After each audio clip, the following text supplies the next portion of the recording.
Okay.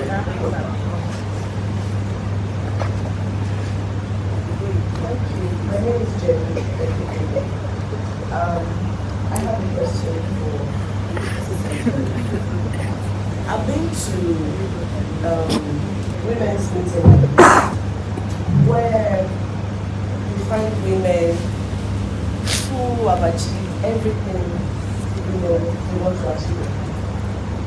And you have those kind of women ready to lay down everything just to have a child. It can be very emotional when you're ready to give up everything to be a mother.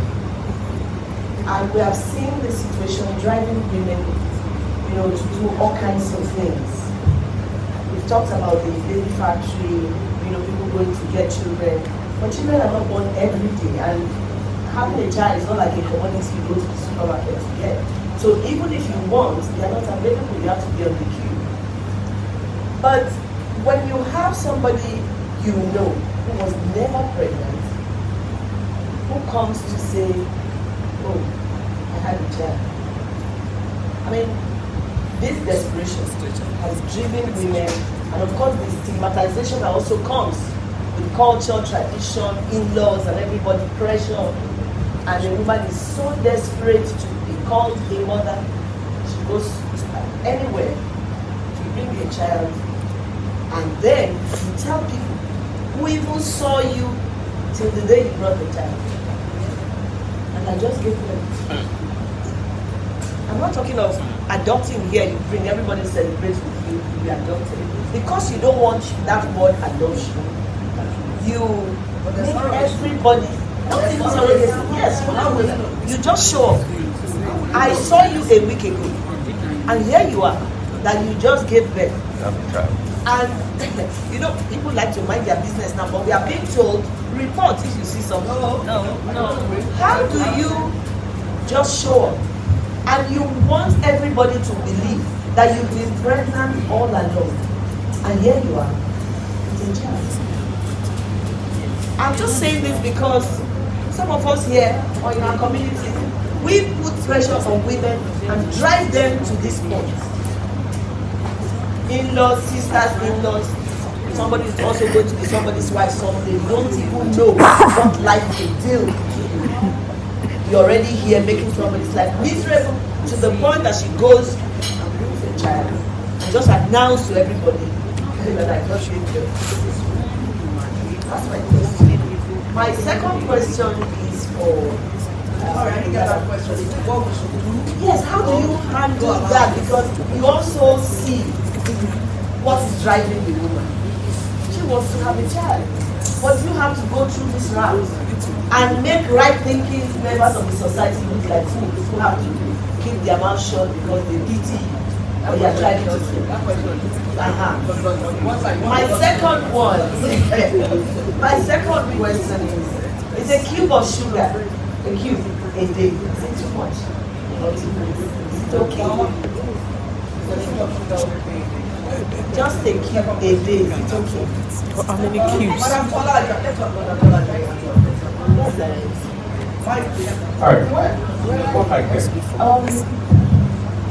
You see, it's a bit difficult. Yes, people want children, but they should do the right way. Now, if someone just shows up with a baby, there are two things. She may buy the baby. She may also adopt surrogacy. With surrogacy, someone is carrying that child for you, so you're not pregnant. Now, the problem is, why do people have to hide? I've done surrogacy. Someone carried the child for me. Nobody is asking how you got the eggs, because you might use donor eggs with your husband's sperm and someone is carrying for you. Nobody is asking, is it your eggs? Oh, someone carried the baby for me because I cannot carry myself. There is no harm in that. But as Nigerians or as Africans, we tend to keep quiet, we tend to hide a lot of things. So if that person is reported to the police that I don't know how she got the baby, come and investigate her. then she will have herself to prove, to say, okay, I had surrogacy done, or because if you say you had surrogacy done, then you have to provide the papers. But if you have gone to buy a baby, I think we should expose them. Yes. We should expose them. Because the devil in our society will not stop until we begin to speak about these things. Go and have the proper treatment. Go and have IVF done. And you know what? They pay more sometimes. They pay a lot of money. You know that some people even cut them open just to show that maybe they had a baby through CS. They go to that level. Or sometimes put them to sleep, then you wake up and see the baby. So, if you are reporting someone that I don't know how she got the baby, let the person explain. We need to put an end to this. A lot of people are doing surrogacy nowadays. They're having their baby. Some people can come out to say, yes, I did surrogacy. Some people will tell you I did IVF. Sometimes when I look at some people, I'm like, you are supposed to be an influencer. Honestly. Why can't you come out to say that you did IVF? I have a lot of minds like that. Unfortunately, they won't say. The mic isn't working. Because people need to know that IVF is an option. It's not everyone that will have sex and have babies. It's not everyone. So how do we manage this? People need to know. Your teeth are blocked, or your sperm or menopause. You are menopausal, you are 50, you need a child. The only way is through IVF, using donor eggs. You can use donor eggs and carry. You really want to carry it, yes, you breastfeed the baby or babies. But why do we need to hide? Why do we need to lie about such things? If you have done IVF, let people know that you have done Does that address your question? Let's speak out when we see such evil in our society. Thank you. Let's give a round of applause for that. The last question talks to can we take a cube of sugar a day? But before that question, please, I want to raise a caveat. And by the way, I'm the chairperson of this panel. Be very guided when you are going to report anybody. Don't make them or just because you are feeling one kind, you want to go and report. That's very deep. Because what help you if that person truly had that child legitimately? Over to you, ma'am. It's not for me to tell you whether one piece of sugar is good or not. It's important to know your state.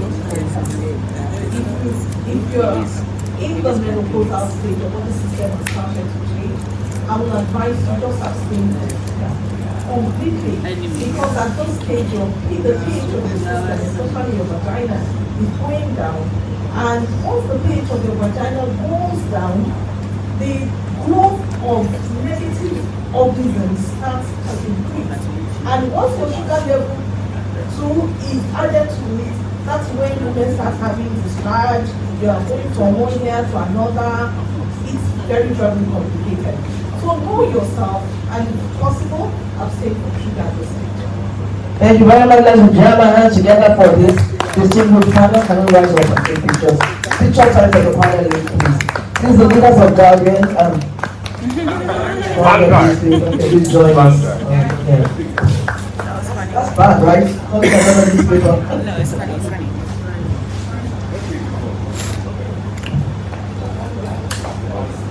No.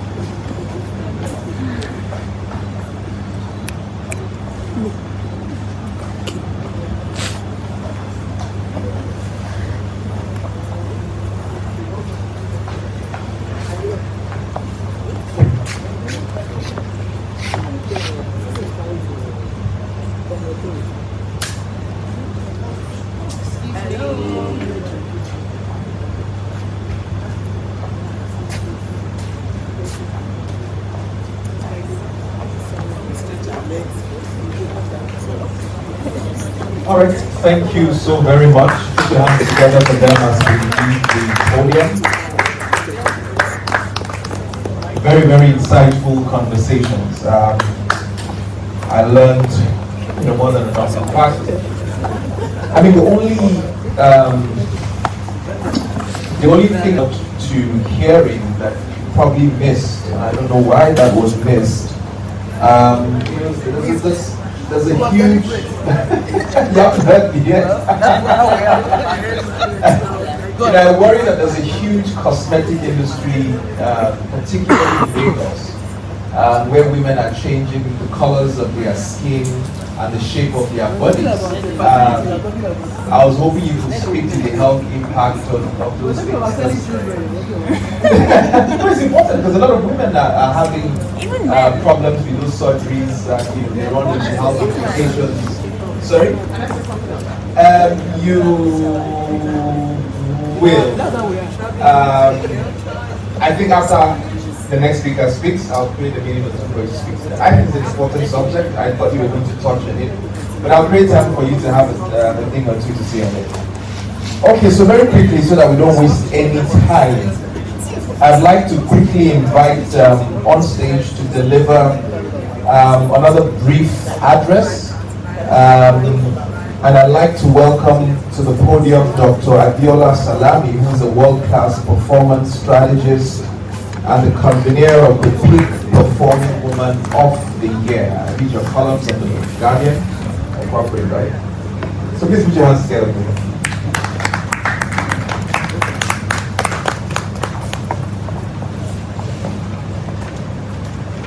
Shake or even knuckle, somewhere. Just move around. Just make sure you move around. Make sure you are moving. So make sure you are not on one spot. Even if you are connecting with, you can walk together for a few seconds and just move around. Now, I said move around within the hall. I didn't say go out of the hall. I didn't say we are done with the session. I just said move around, that you move your body, move around. And so I'll do a countdown from 15, 14, 13, 12, 11, 10. Some people have sat all through this exercise. 9. You still have 8 more seconds to move around. 8, 7, 6. Yes, it's good to take pictures. Make sure you are moving. 5, 4, 3, 2, and 1. So thank you very much. We can all be seated. We can all be seated. We can all be seated.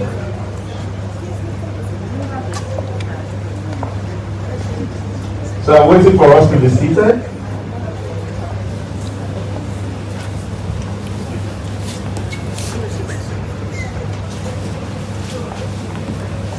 So let me begin by saying a big thank you to Vanguard for putting this together.